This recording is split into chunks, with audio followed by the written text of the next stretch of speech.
What's up, super fans? It is Fit Nerd from Superheroes Ultimate. Welcome to another episode of Heroes Finest, where we discuss, review, and reveal the latest and the greatest in the superhero realm. And today we're going to be discussing the true identity of Lady Loki and the location where this episode takes place. Is there some type of relevance to the comics? Well, yes. Yes, there is.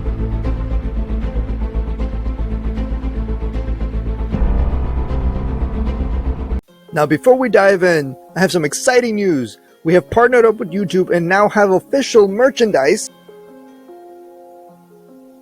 which includes t-shirts, tank tops, mugs, totes, stickers, face masks, and so much more.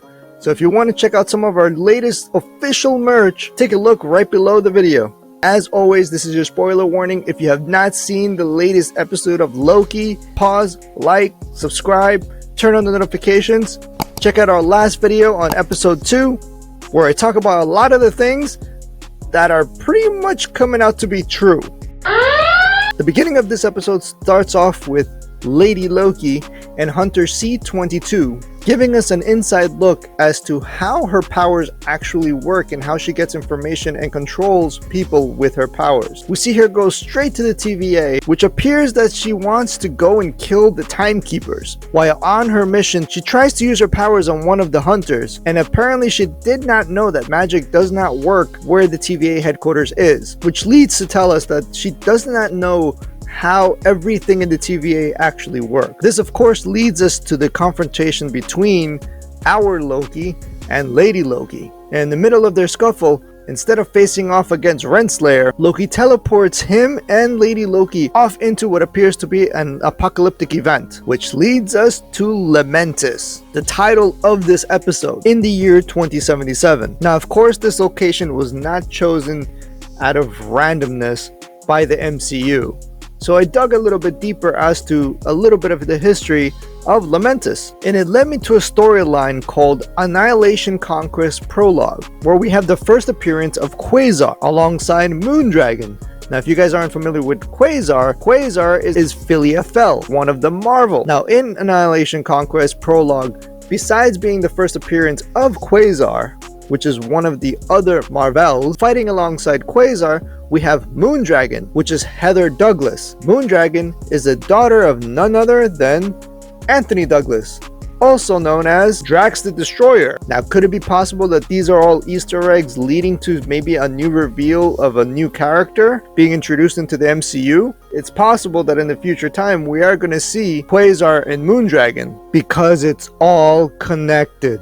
Now, within the scuffle between Lady Loki and Loki, we get to see the different power sets, and it looks like Lady Loki doesn't have so much other power sets like our Loki does. Our Loki seems to have a lot more powers and abilities, magical abilities, than this Lady Loki, because she basically only has the power of enchantment and some serious combat skills to make up for not having so much magical ability. Now throughout the last episode and in this episode throughout the beginning, as Loki continues to call this Lady Loki a Loki, she continuously responds that she hates being called that, which is where we finally get a name drop for her, which is Sylvie. And the name Sylvie is none other than Enchantress. As I stated in the last video, I don't believe that this is Lady Loki and that she is associated with the actual Lady Loki.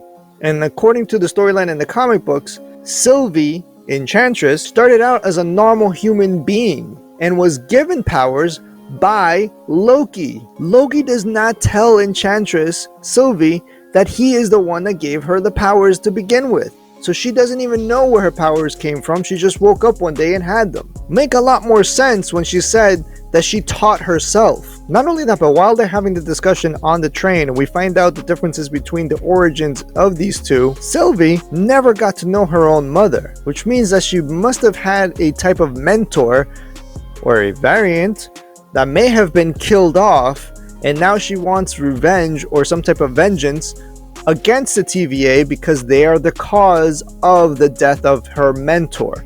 Now, whether this mentor is actually Lady Loki remains to be seen, but most likely it is pointing out that this is a Loki or a Lady Loki that was a mentor that was killed by the TVA or Kang the Conqueror, because we still don't know who is actually pulling all of the strings for the TVA. Because within this episode, we also find out when Sylvie was in the mind of Hunter C-20 that she was a human from Earth, a variant, hundreds of years before she became an agent for the TVA. If we go back to the scene in episode 2, we see Mobius talking about the rings and the other variants, and it could just be that the other rings are by other variants of Mobius himself, because they were all variants and they all had their memories completely wiped out by the TVA to be used as drones or employees to do their bidding. And again, this all sounds like it's pointing towards Kang the Conqueror pulling all of the strings. And like we saw in the comics, there's many versions of Mobius working in the TVA. Now, there are many things to point out in this episode that I very much enjoyed, which is Loki's beautiful angelic voice singing to Lady Loki,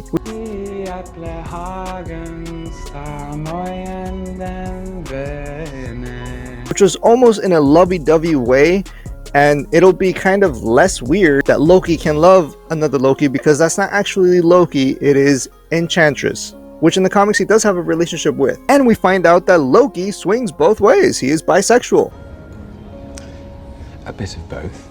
Now, there's one specific scene that keeps on rattling my brain. While Sylvie and Loki are trying to get to the Ark and a building nearly falls on him, we have seen a lot of the power sets that Loki possesses, and several parts in the scene are definitely Easter eggs of him using a power that isn't actually his own from the beginning. And when he does that single little blast of green light, it seems like he's using the Time Stone. And what made it more concrete to me that he is using the power of the Time Stone in doing those blasts to people and blasting them away is when the building nearly toppled on him and did the exact same thing that Doctor Strange did in the final scene of Doctor Strange, where he reverses time and rebuilds the buildings around him, including bringing back Wong. Now, is it possible that Loki actually stole the Time Stone? It could be possible that he not only has the Time Stone, but has all of the Infinity Stones with him. Now, in my opinion, episode 3 was way better than episode 2. Gave us more concrete evidence that this is definitely not Lady Loki, but probably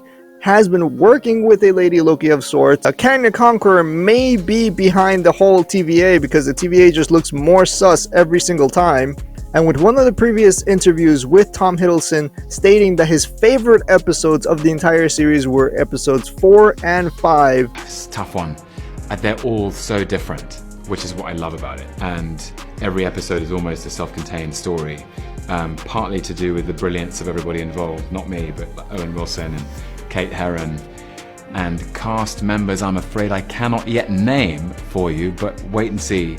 I think episode 4 and 5, the two of them together, the whole series takes off in a direction that I certainly didn't see coming when I read it, and I'm really excited for the audience to see it. So yeah, that's where we go. That's where we just expand into new territory.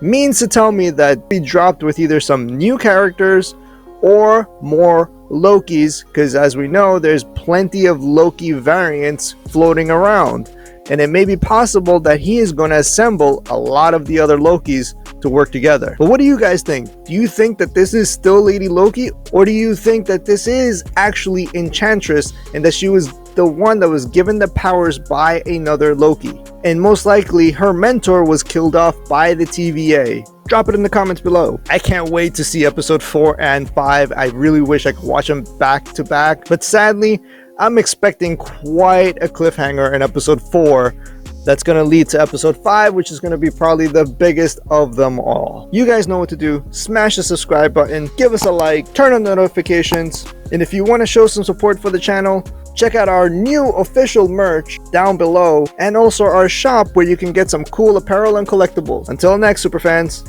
this is FitNerd, over and out.